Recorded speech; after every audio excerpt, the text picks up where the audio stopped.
So welcome everybody. Welcome to this webinar with Go Instore, Ribble Cycles and Katie, who I think is fair to say you're a cycling YouTuber, Katie. Yeah. But we'll do a quick round of intros. So I'm Roger Salberts, I'm the moderator. I'm Global Vice President at Go Instore. So we're the video technology that powers the retail experience that everybody's going to be seeing this afternoon in the next hour. And no particular order, but Matt from Ribble, perhaps you introduce yourself first, Matt. Yeah, so I'm Matthew. I'm the Chief Digital Officer at Ribble Cycles. I was brought in about 5 years ago to lead a digital transformation here at Ribble, whilst also trying to build a digital-first, direct-to-consumer premium bike brand. And Jamie. Yes, I'm Jamie Barrett, Head of Product at Ribble Cycles. So I'm effectively in charge of bike designs, concepts, and bringing all the bikes to market. Katie, I sort of did your intro, but I didn't mean to. You do your own intro as well, please. No, it's fine. My name's Katie. I am a cycling YouTuber and Ribble Cycle ambassador. And you've got your Ribble cycle in the back. Got it there. On the turbo, I see. It's too cold outside. Yeah, exactly. No other cyclist. Yeah. Well, it's a bit difficult when it's snowing as well. It's not, you haven't got exactly as much grip as you need, so not very wise. So what we're going to do this afternoon, what I thought in the next kind of, well, under 2 minutes, I'll do a quick intro to bring things to life for both what Go Instore is all about. There's nothing like actually seeing it to bring it to life. And then I'll show you quickly in a video how Ribble use it. And then we'll get into a bit of an organic discussion between the four of us here about emerging trends in retail, particularly in sporting goods in reference to cycling. And then there'll be time for Q&A at the end. So please drop any questions or clarifications or any thoughts you've got in the Q&A or the chat, and then we'll wrap these things up at the end and go through as many as we can get through in the last kind of 10-15 minutes of the session. So let me share my screen and I'll run through this for everybody.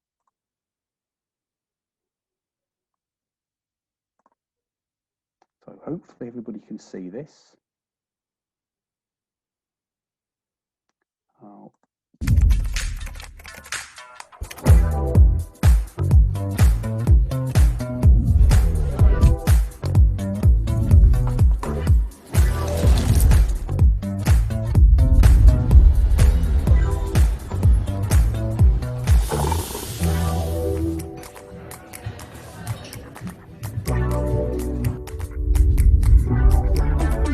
Hi, it's this from Brent Cross.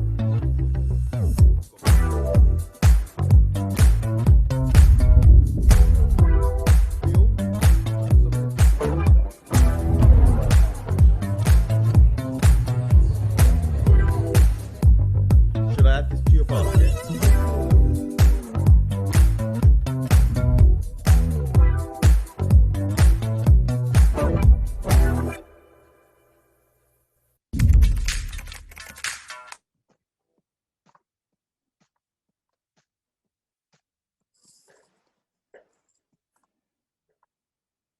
So that gives you an idea what Go Instore is all about, and I'll show you the video from Ribble in a second. But we're the video technology that powers this. So basically, what we are is the video on the app. You could see the couple of gentlemen there holding the phone with the app. So that's a direct link to a sales associate, and we power that sales interaction. And now we'll show you. I'll give you the Ribble plug as well. Just a second.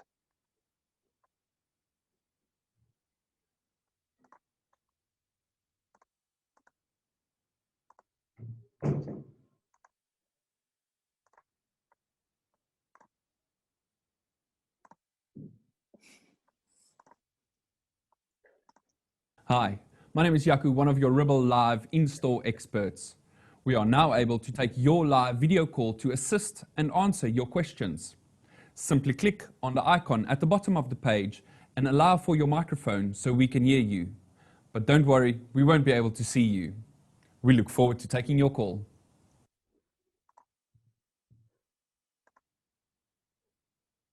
So hopefully everybody gets a bit of an idea as to what we're talking about here. So to kick off, perhaps I'd start with you, Matt, and just give us an idea when you started this project and what led you to do it, and kind of the sort of the evolution of the solution and where you got to where you are really.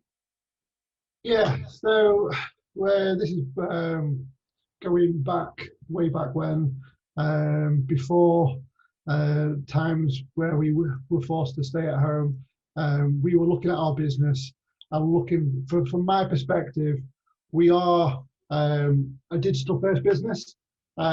Everything we do starts with our website, and we were opening showrooms, and I felt like we needed to find a way of leveraging the great in-store experiences that we were offering customers, and using that for the customers we had on our website, because I have far more people on my website than I do going into my shops. That's just a matter of fact. I looked at the reach of that, and I effectively wanted to see if I could use the showrooms as an extension of my website to help drive conversion, help upsell, all those different things. And I scoured the market, looked to trying to build stuff to try and figure out how to connect that to them.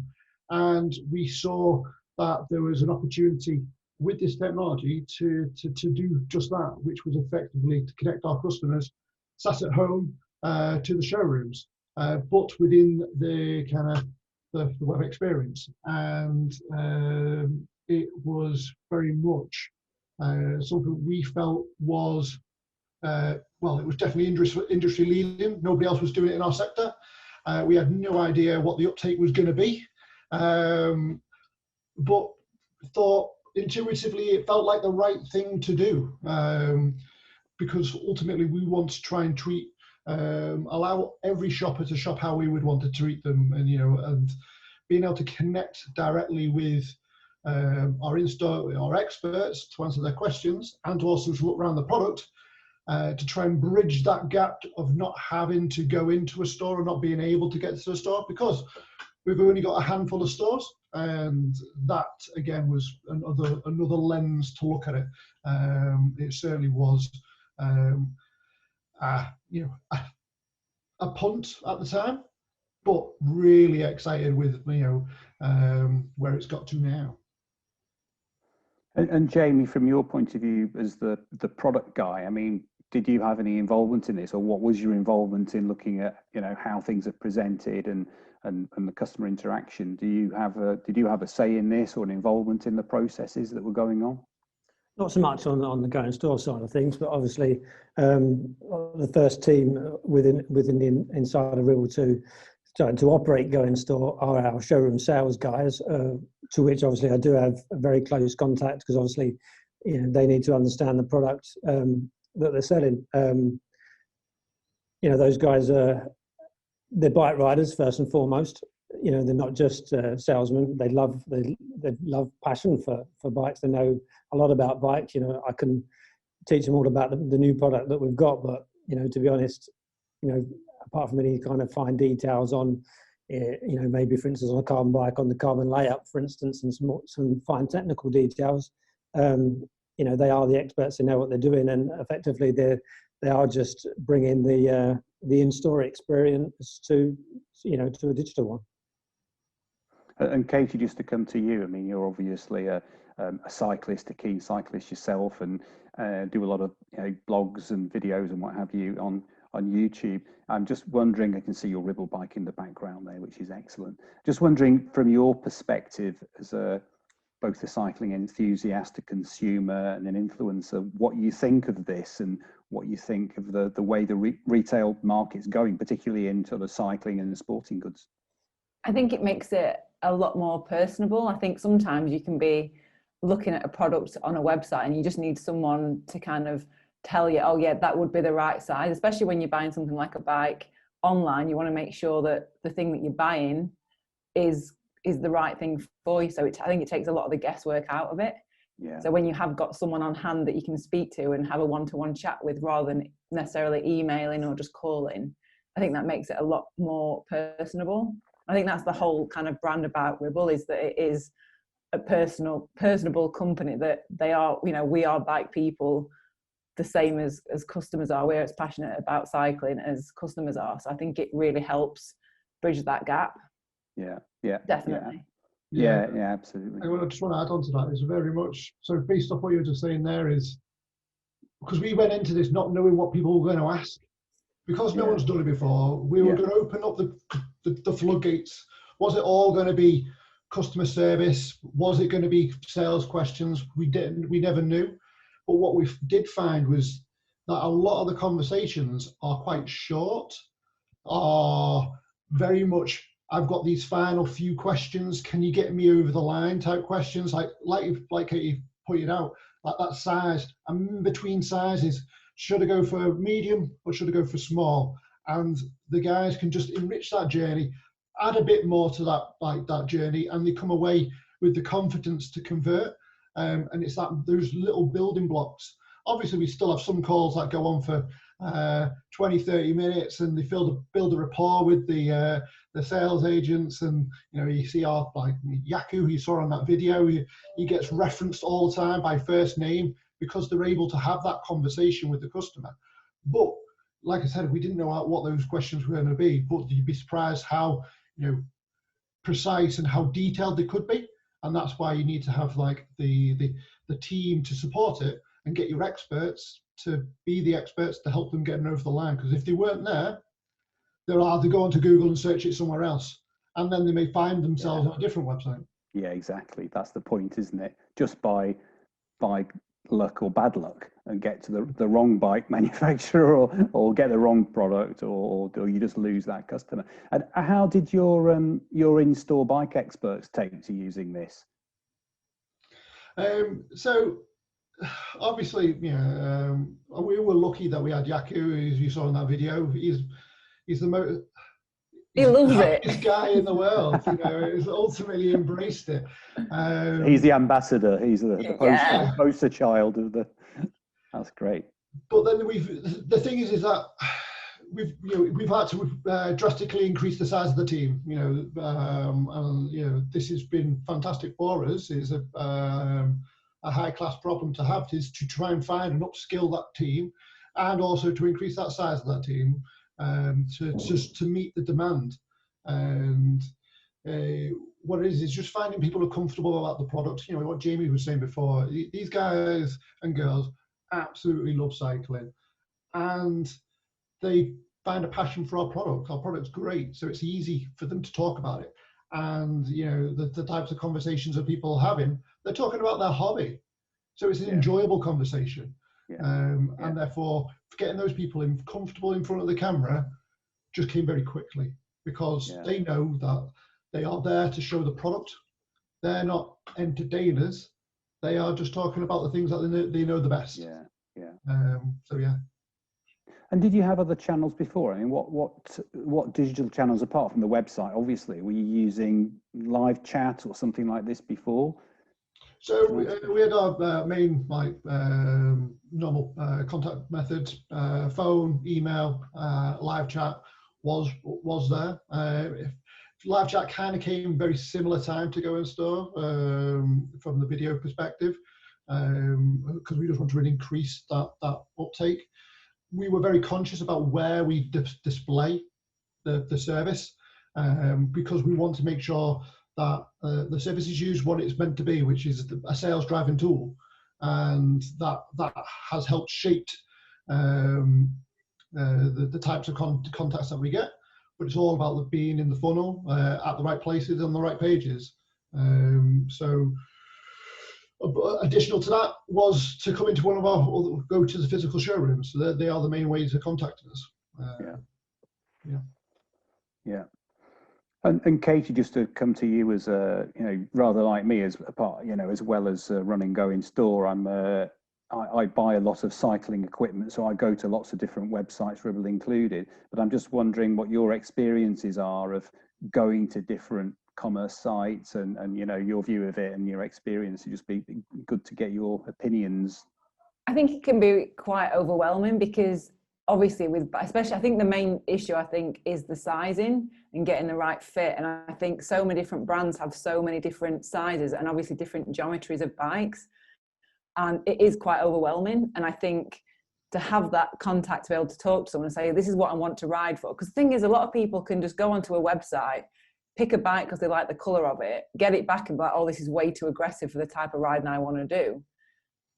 So to have someone that like Yaku, who just knows everything about every single one of those bikes, is so valuable, because he can steer someone to get the right bike. Because ultimately, it's not just about selling bikes, it's about having people that are happy riding those bikes and having fun on those bikes. And you've got to get then the right person on the right bike. And I think that's what makes it different, in that it's not just, you know, picking a bike off a website. You're actually talking to someone about the type of riding that they're doing, the type of geometry that bike is, and if it's going to work for them. So I think that's what makes it so important to have that. I would just add to that. I would say quite a common theme is someone who's, you know, they've been looking on the website, they've found the bike they think they're after, and then they end up coming on the Go Instore to potentially get a bit more information on that bike, and they end up walking away with a complete different bike just because that wasn't the correct bike for them. You know, once they've sat down and discussed what's your riding style, you know, when do you want to ride it for, where are you going to ride it, and they end up, you know, maybe they did make the wrong choice in the first place because they didn't quite understand it, or just needed a bit more guidance. But you know, that's quite common to see someone come in for one thing and leave with something else. Yeah.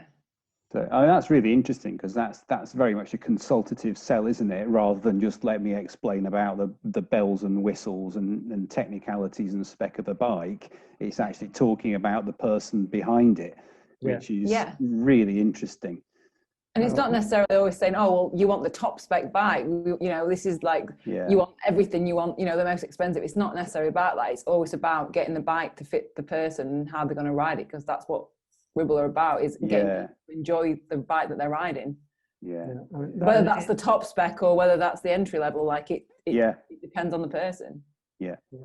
So it's also something it helps in our particular business. It helps with upgrades. You know, one of our like main propositions as a brand is our bike builder, which allows, you know, we have bikes that are they're pre-decided, pre-spec'd by kind of our internal knowledge to fit certain price points, but then our bike builder tool offers effectively full customization, and that's like customization. It could be simple changes of color for someone who's not too aware of the technical side of things, but then you can change literally every part of that bike from A to Z.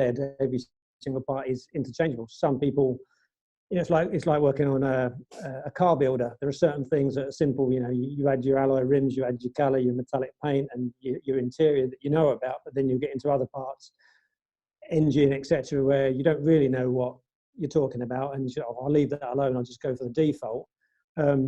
We have options where, you know, as historically we're a performance brand that comes from the race market, and a lot of the people initially were obviously way before Go Instore, just as our kind of customer.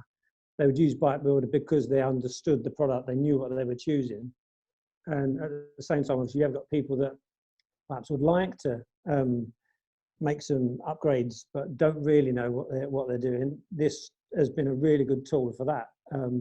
Understanding this is your base point of the bike you're looking for. Someone might say, well, what happens if I upgrade my wheels or my tires? You know, at what point is the upgrade worthwhile? You know, what are the things that if I was going to spend an extra £100, where would you spend it? And obviously on a bike, there's some key things. You know, there's certain parts of a bike, like, you know, your wheels and tires can mean a lot more than, for instance, upgrading from one group set to another. And those kind of things, you know, that's been giving a good steer to the customers, and obviously, you know, it helps us. Yeah, and I had that experience. I went in as a mystery shopper last year, actually, before I joined Go Instore about 6 months ago. So I dialed into Ribble to see what the experience would be like, because as a cyclist myself, having bought goodness knows how many bikes, and I thought, how good could this be? I would say skeptical, but I was intrigued.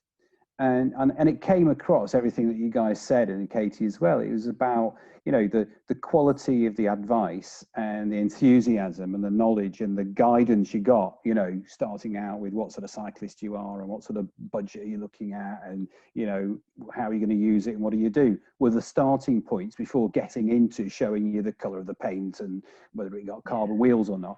And I thought that was really interesting. And to your point, Jamie, about, you know, you can keep this group set that's swapped for those wheels, and if you know, within the budget you'll get this. And it was just really, and the fact that you could actually see the product and walk around the showroom, and plus the trust that you built because of the expertise, it was very compelling, I have to say. So a question to you, Matt, about how you talked about you had to add more colleagues. I mean, how did you see it evolve over the months as the service, and obviously you started pre-COVID, so obviously kind of the market. Yes, so like I said, we went into this not knowing what the adoption rate would be. We went live. We were available a certain period of time. You know, we tried to keep it to our, you know, business hours, and just see what the demand was. It was we were really excited about it because we knew what the service was. So we were monitoring the KPIs very closely. It was, like I said, it was slower than what we were expecting. It slowly built as people understood what it was. It was because it was new to the industry and relatively new to e-commerce.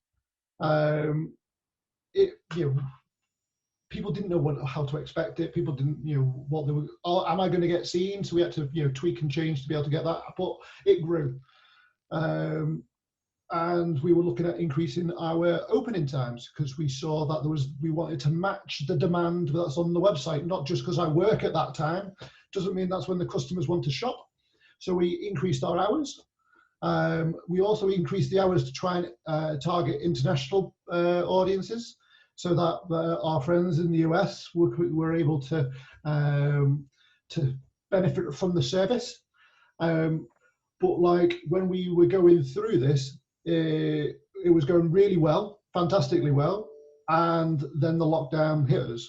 And overnight, what we saw was the usage of the service grew, not just proportionate with our sessions, but we saw the usage of the calls like more than triple, just pre-COVID to post-COVID, and that grew as we moved into peak.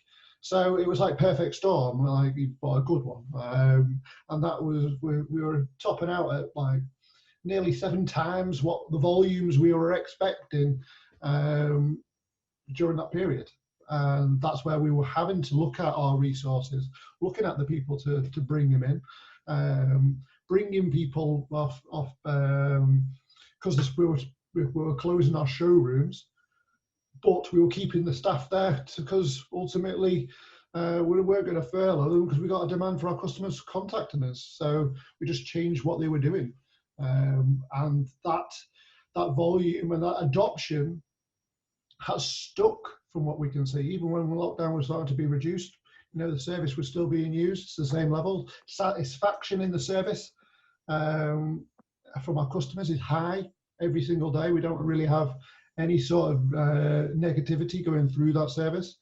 And even when we were expecting to see an influx of customer service type questions, because lockdown and the pandemic was raising questions, was it going to be inundated with customer service? It wasn't really, because we found ways of being able to direct the customers to the right locations. And you know, it's just trying to be able to adapt to those demands. So it was good. No, that's really good.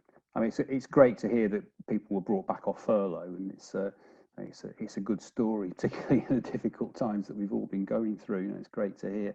And how do you see it? I mean, nobody's got a crystal ball, and who knows what's going to happen. But you know, when one day we get out of this awful pandemic, I mean, how do you see this continuing? Considering that you started this journey before COVID hit, how do you see it developing beyond?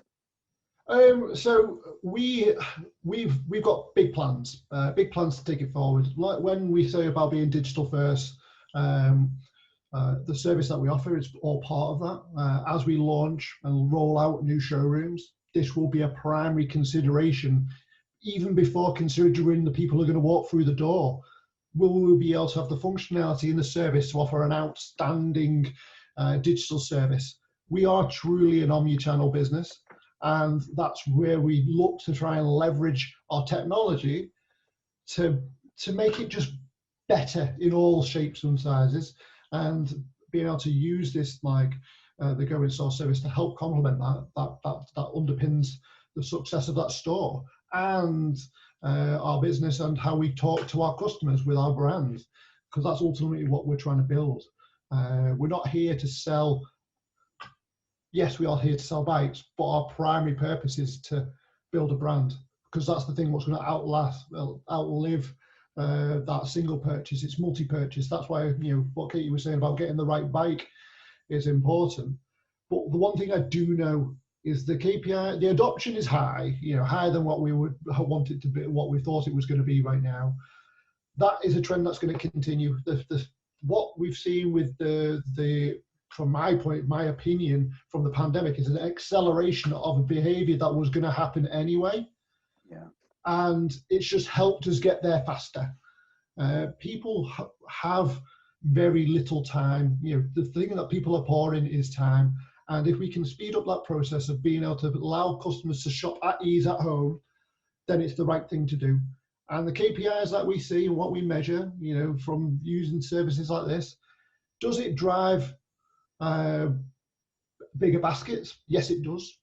Does it get more people over the line? Yes, it does. So it's definitely adding value to that customer. And as soon as it adds value to the customer, they'll use it again. They'll actually start looking for it. This is why the adoption of, like, just, you know, go back a step, like live chat. You don't actually have to talk to somebody on live chat, you know, and people found it easy to do it, so people used it more. It's just about adoption and trends. And I feel like this is just, it's the next wave of this, and you will start to see it it'll become bread and butter of e-commerce, and that's really exciting to see. Yeah, that's good. Talking of adoption and trends, from your perspective, Katie, as you know, you're obviously connected with tens of thousands of people who follow your channel. I mean, what are the most interesting trends that you're seeing in cycling at the moment? I think the main thing, obviously, is people new to cycling, for one. But I think the other thing is, because obviously everyone is in like lockdown and we've been restricted from traveling abroad, I think the main thing is a lot more kind of like local traveling, so much more like bike packing things, like even just around the UK, doing a lot more things closer to home. Yeah. I would say that's probably the main thing in like cycling terms. I also think that as well, a lot more people have been trying cycling that aren't necessarily kind of like road cyclists. So I think a lot more people are like getting hybrids, for example. I mean, I'll ask Jamie in a minute, but I think a lot more people that wouldn't necessarily cycle before, like in like road bike terms, were just trying it just to get out to do their daily exercise. I think a lot more people have been trying that side of it rather than kind of like the club ride style. Is that the same? Is that what you've seen, Jamie? Like, I guess you've got your trends across the market generally, and then obviously we've got kind of the trends we've seen as a business.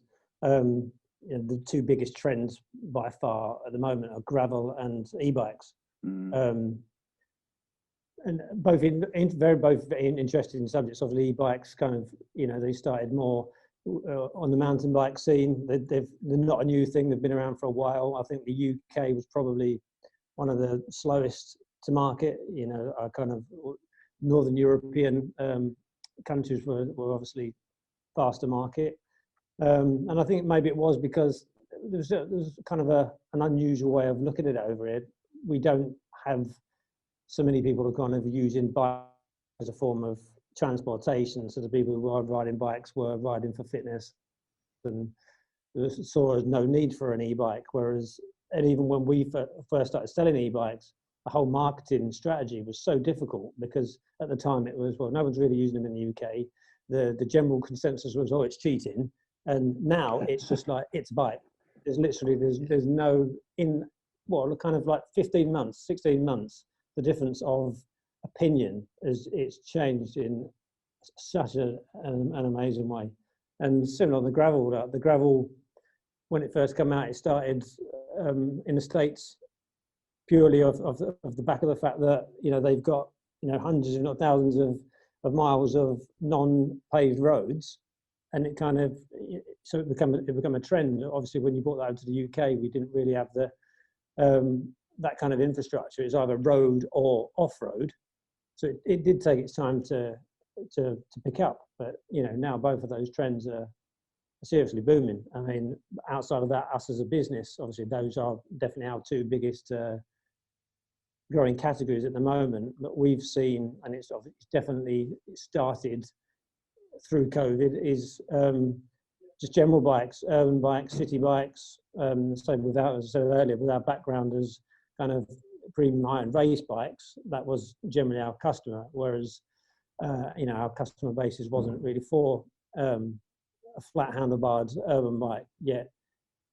We've had periods through 2020 where our urban bikes were well outselling all of our other bikes, and I think a lot of that was people new to cycling, people using the bike as a form of transport instead of rather than maybe a fitness thing, especially in maybe the big cities where people are trying to avoid tubes, taxis, or any kind of form of public transport. But I think from that we've seen, it's like even after the first lockdown died, personally I thought, oh, we'll see now a dip off in urban bikes. They didn't. They just carried on, and it's obviously, we've obviously grown as a brand, and I think a lot of people that, as happened in lockdown, some people dusted off an old bike that was 20 years old in the shed. Some people went out and bought a bike that was maybe affordable, and then I think a lot of those people really got into it, especially obviously during the first lockdown, weather was so nice. And then a lot of those people have then gone on to actually come back and buy kind of more sporting bikes, you know, and I've actually taken it up now as a hobby, not just as a way of getting out as their form of transport, or just kind of as we're allowed to do a little bit of activity. Yeah, no, it's fascinating, absolutely fascinating. And does that mean you've had to, or are you, I guess you're adapting your product range? I mean, you're saying selling a lot more e-bikes and gravel bikes. So obviously you've had to adapt your product strategy towards those trends, I guess.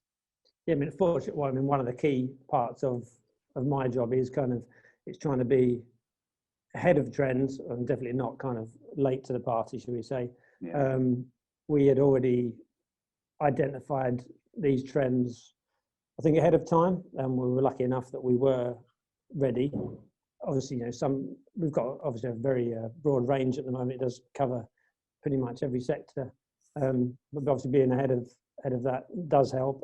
You know, we're lucky as a business because we are direct to consumer. We're in a position, and because through our bike builder with so many options, we're not stuck on models. If we see something picks up or something's not quite as popular, we can afford to change specs, we can afford to change models almost as a rolling process. You know, we haven't got a catalogue year where you know, or as a kind of a non-direct to consumer brand would have, they've got these year 2021 models, and if you suddenly realise that they're not selling or you run out of stock, you can get stuck, because obviously they're planning the units months, if not, you know, almost years ahead. Yeah.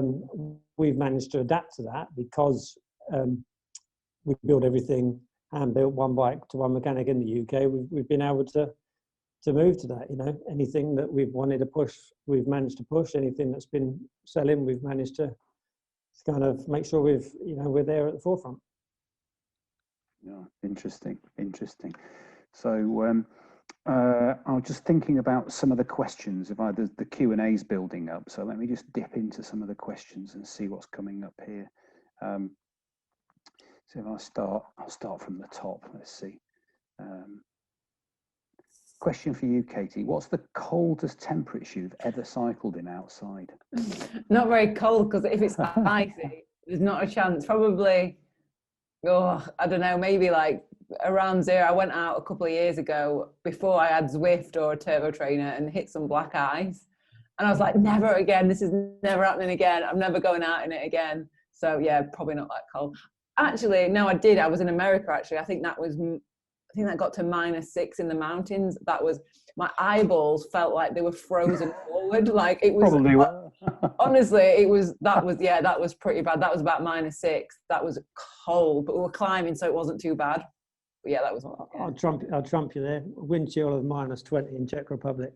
Oh, Jamie, in the snow. Oh, it makes me feel sick. I can't even think about it. I'm a bit of a wuss when it comes to the cold. You don't know what to wear. Yeah, it's like There's everything. nothing you can wear. yeah, literally everything that was in my bag. Yeah. That's tough. That's tough.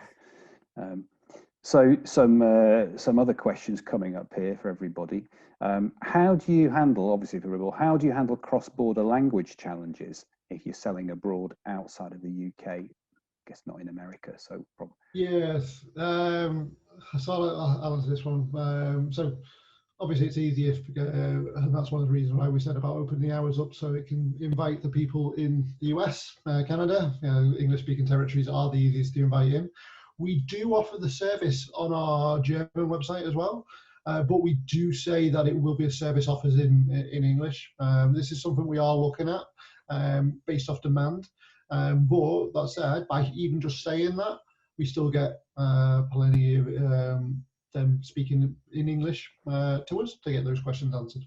Yeah, and to Mark Bain, who asked the question, generally with Go Instore, we've got a number of customers outside of cycling as it happens, but we've got plenty of customers and users who the calls when they come through are routed to a language specialist. So you can set the system up to route to the appropriate product expert who speaks that language. And some people use it out of a centralized dark store or studio as well. So that's always possible to set it up that way. Same gentleman again, Mark Bain, do you have an opening time or is this 24 hours a day? We do have an opening time. I think we currently run it up until about 9 p.m. We have it as late as 11 p.m. depending on when we've been doing certain trials.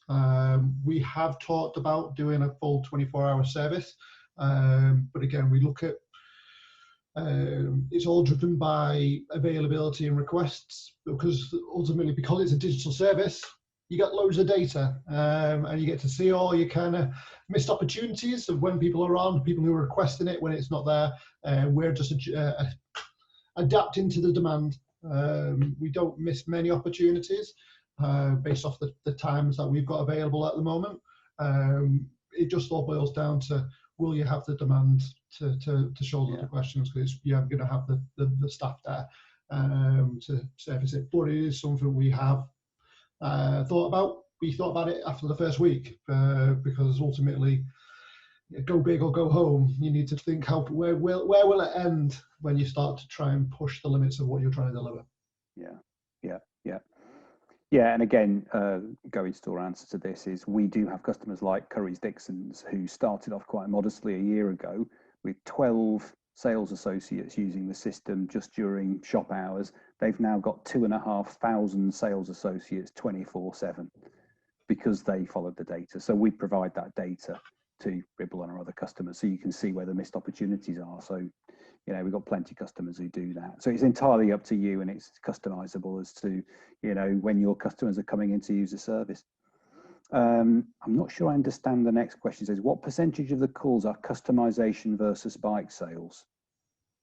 I think probably on, as we touched on earlier, with the bike builder. The bike builder concept. Yeah. I would say, as like Matt said earlier on, I would say the trend is most people that do use the service are pretty much kind of the 90% there in their journey. They've, because the website, explains everything to a really good level. And it's just kind of a little bit of confidence and just kind of to get that final step over the line, really. But obviously during that call, even that person who is decided, it's not the person who kind of comes for one bike and leaves with another bike. There is that perfect opportunity for any customization or upsell that they might not have even been aware existed. Yeah. And I guess that's one of the big advantages of being on video rather than just text chat or whatever, because you've got that person-to-person interaction where you've got that engagement, you're having the consultation, aren't you? So you can actually have the Q&A between you and the customer to find out what it is, and you say, well, actually, no, that isn't the right thing, or were you aware that? And as you say, you've got the upsell or the guidance coming through. Yeah, I mean, things like the upsell, and you could be showing the customer the bike that they're actually interested in, and the bike next to it might have, for instance, the wheels or tyres or handlebars that are available as an upgrade. So it's easy to just go, well, this is what you can get for your money, if you know, and actually see it there and then in real time, you know, rather than having to then go and research that extra part. Yeah, exactly. Another one here, probably for you, Matt, says, how many calls coming in is the video function used for? Well, volumes. It doesn't say. So it might be volumes, or it might imply service versus sales, or are they all sales? So, okay, so the majority is sales, because that's the thing that we optimize out. So effectively, again, back to the data point, we tag all calls with a reason code for why they're contacting us. And there's a few things on this. So if we can deal with that customer service issue, we'll do it there and then. If not, we will hand off into another service, so somebody else will reach out to them. So it's not like we're going to say, sorry guys, go over to live chat and speak to us there, get to the back of the queue. We will then actively push a task to one of our other agents to get back in touch with them. They do work on different times, so we make that very clear. Our Go and self-service is open longer than our normal customer service team is. So there's from that perspective, in regards to impact, you know, a lot of our sales touch this service. You know, we're talking, you know, up to 20% of our sales, as in certain weeks, will have used the service at one point or another with a successful call, not just clicking the button and not getting a call. It's very much about adding that value. So that's, for us, it's a big channel to talk to us with. Yeah. Another question here. Are your stores closed due to showroom only aspect versus essential retail? Yeah, we made the choice that we technically we could offer servicing, we could do stuff to stay open. We feel like it's in the interest of safety and our staff, we feel like it would be safer to close, and we closed. We obviously offer Go in store where the staff are offering the service following the guidelines, giving themselves the distancing and within the office within the showroom. But certainly we didn't want to put, in the spirit of lockdown, we do lockdown as far as we possibly can, in the interest of safety. Yeah, that's fair enough. Question here from Graham Wilson. Do you think the service allows you to attract a new type of customer and therefore gain market share? So I would say that it's definitely the type of products that we would want to sell through it. There has been waves of different audience with the level of adoption. So it was slower for particularly the older demographic. I don't want to stereotype, but the older demographic took longer to adopt to the service, and we saw that through when we went into lockdown. Is that we have a certain level of sales that went to a certain demographic.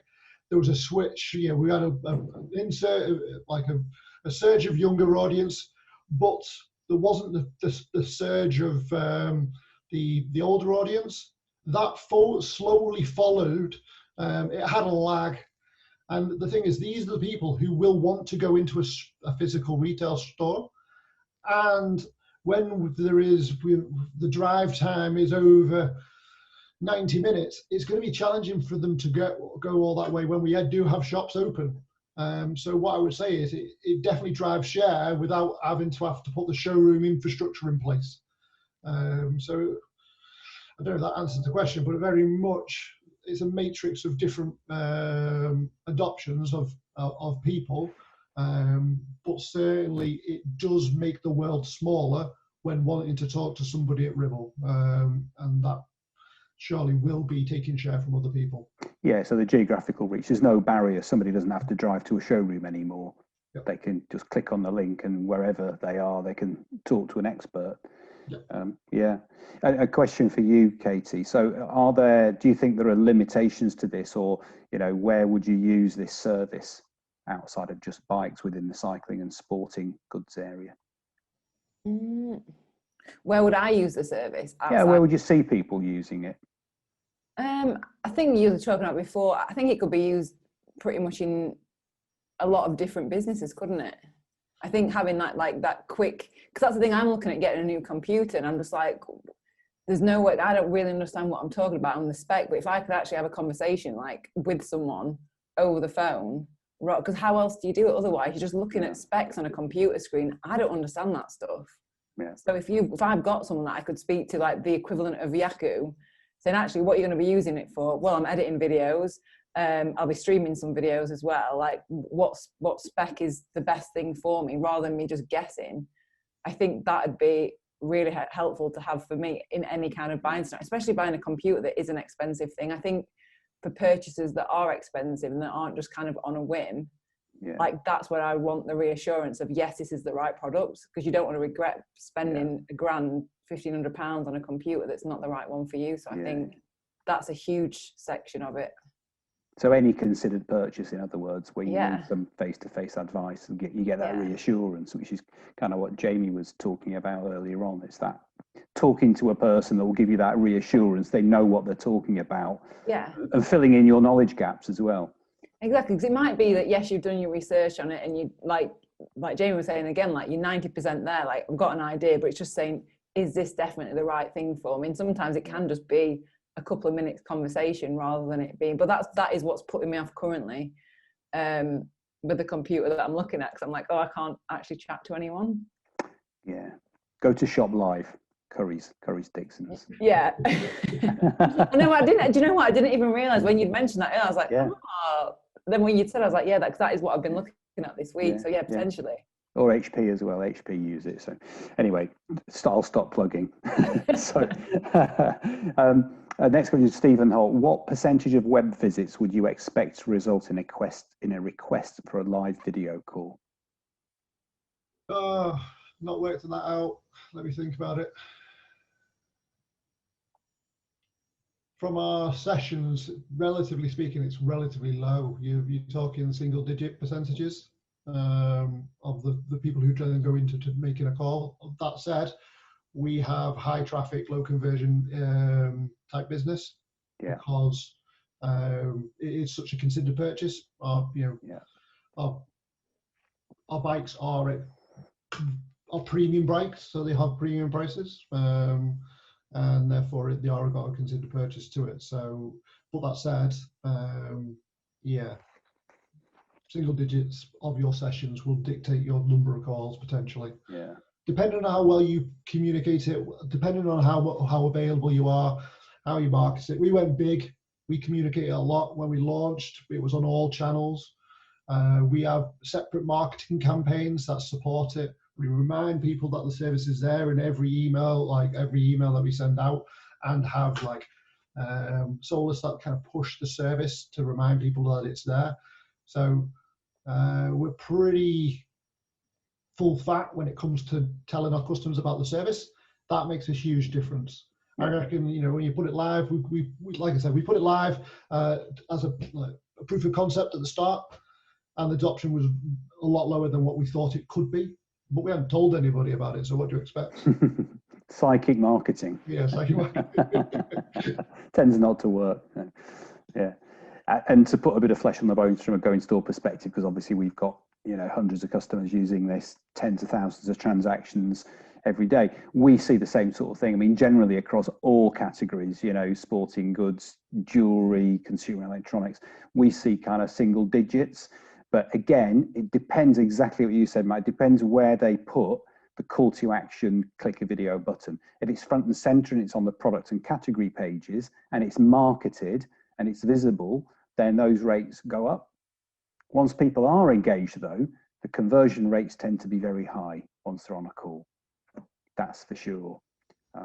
But our advice would be, when you use it, promote it, and you get the results. If you don't and you hide it, surprise, surprise, people won't click on it if they don't know it's there. So, I think for me, the one thing that really, like, I thought was really good about it, I'd obviously seen the website before I'd actually been into Ribble.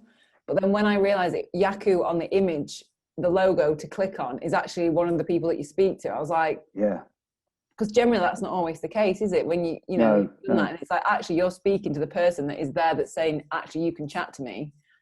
And that is actually the person that you speak to, which I think is really like a trusting thing, like an honest thing as well, which gives you kind of like reassurance of the brand. Yeah, very much so. And that's that logo that you do. I mean, you know, Currys have got their own version, Sofology have got their own version. So it's always done to brand. Yeah. They might have the tiny little Go In Store logo underneath it, but you know, Ribble or Currys or Sofology or Arlo and Jacobs or whoever it is, they're always front and center. So you know, you do get that element of trust, which is really, really good. Yeah. Some more. I'm rattling down the questions, and they're coming in faster than I can deal with them, which is nice. How do you manage to anticipate the flow of calls coming through, especially in high volume? I guess, Matt, this comes back down to some of the business intelligence and you know, what we provide you and how you analyze that data, and then how you react to it. But just if you could say a few words to that. Yeah, so it's really hard to react to big spikes like we saw on when we went into the pandemic, obviously, to shoulder triple call volumes. That said,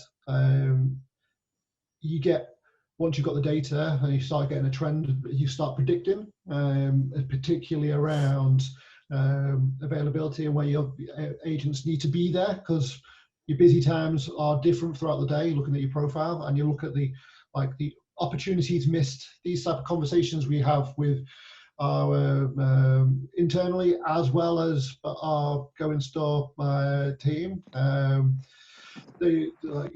Gojo, who works on our account, does a fantastic job of reminding us of our missed opportunities, and that pushes us to then make sure that the following week we are correctly resourced in those areas.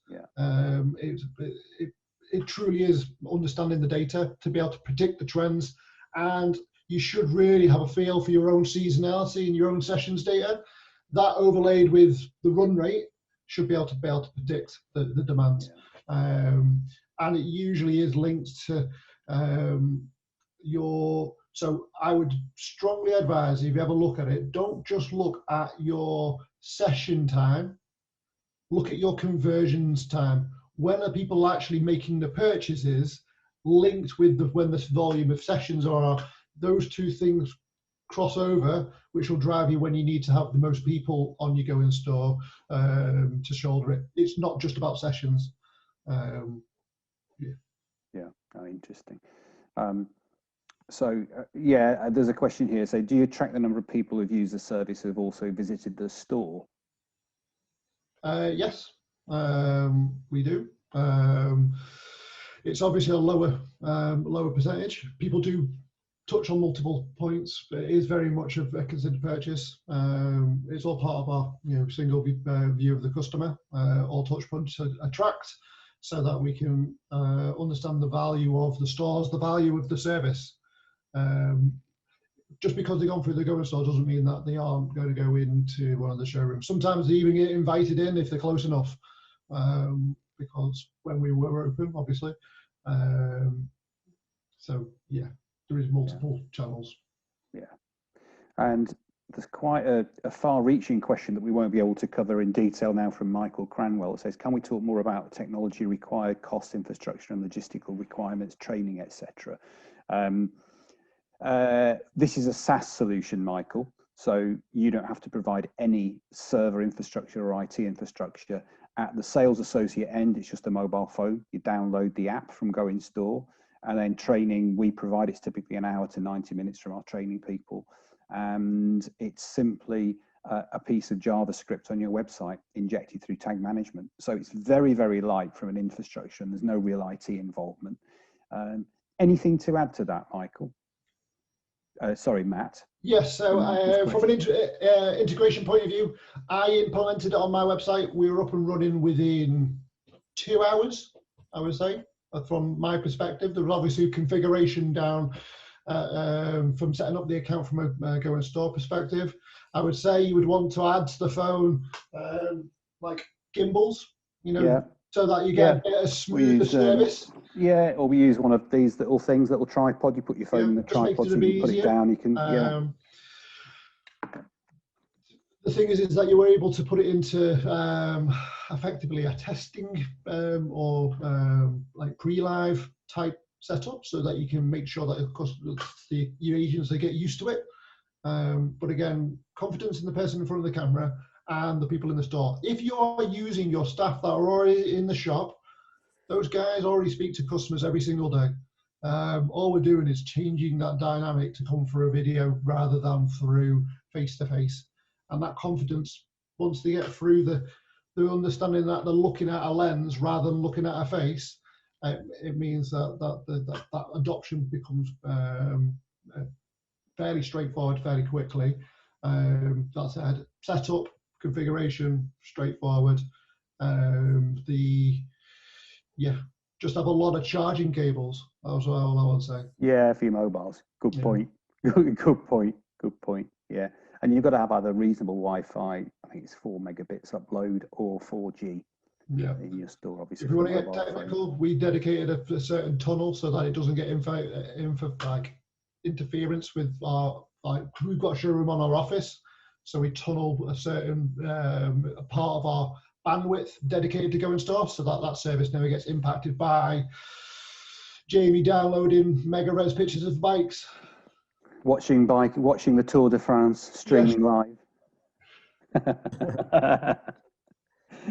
and Michael or anybody else on the call, if you want to know more about costs, and we can put a bit more detail together for you, the stuff Matt mentioned, if you contact us through our website, the book a demo, or just the contact page, then we'll help you out, no problem at all.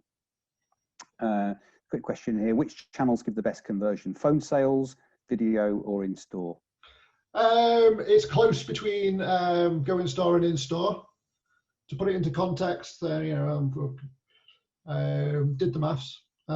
People who use our Go Instore service versus just online, they're converting nearly 20 times what the normal website does. So he shows that the value that channel is, and that is close to what is happening in store. Sometimes store wins, sometimes Go Instore wins.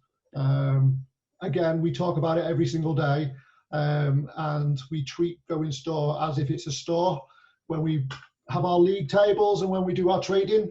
So they do like to debate it. It is competitive, and I wouldn't change it for the world. So all good fun. And again, I'm scrolling down Michael's question. Do you have any conversion rate percentages?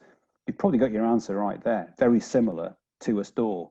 And it's kind of why we named the company as it is, because it's called Go Instore. But generally across all our customers and all our categories, we're seeing anything from 20 to 30%, sometimes more, it depends. I mean, some people use appointment bookings and other things.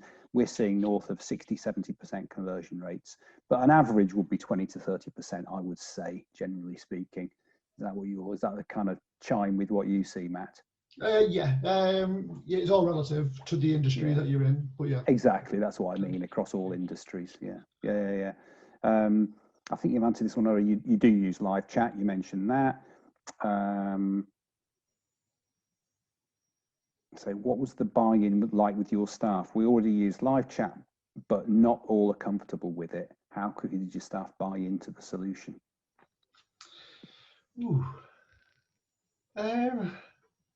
The thing is, we're like, I don't know, as a business, we adopt new stuff. We have to. We're a digital first business, so a lot of the stuff that we are going to be doing has not been done before, or even when we're going for launching bike ranges, Jamie launched the lightest e-bike range in the world in a category where everyone was saying it was cheating, and we believed that it was the right thing to do. And so culturally we do adopt it. That said, it's understand how people shop. How do your agents who are going to be utilizing the service, talk to them about how do they shop online? Are they online shoppers themselves? That adoption is making sure you get the right people who champion it, get somebody to champion it, and to lead by example. I think that's also, I've been there. When we're doing the Bruta concepts, I was the first one to get on to test that it works. It was me on front of the camera. It was horrendous, but at least I showed how well, how easy it was to do, and then people, just followed. So yeah, it's embracing it and making sure it's embraced by the right people. And we hold the hands of the training, and we've got our own training people who've done it before, who've worked in stores. So it's it's a pretty immersive process, and we work through it with you, as you know. But with that, unless the panelists, Matt, Jamie, Katie, you've got any more comments, we've run out of time, and we couldn't get to answer all the questions. So thanks very much to all the participants for listening and your questions, and thanks to Katie, Matt, and Jamie. It's been really, really great having you here, and for your interaction and participation in this. So thanks very much indeed. And anybody that we didn't get round to with the questions, we'll attempt to answer you on email, and please contact us through the website. And don't forget to click on Ribble and go and buy some bikes next time you need one. Thanks, everybody. Thank you very much. Cheers. Thanks, Roger. Thanks, Cheers. everybody. Bye.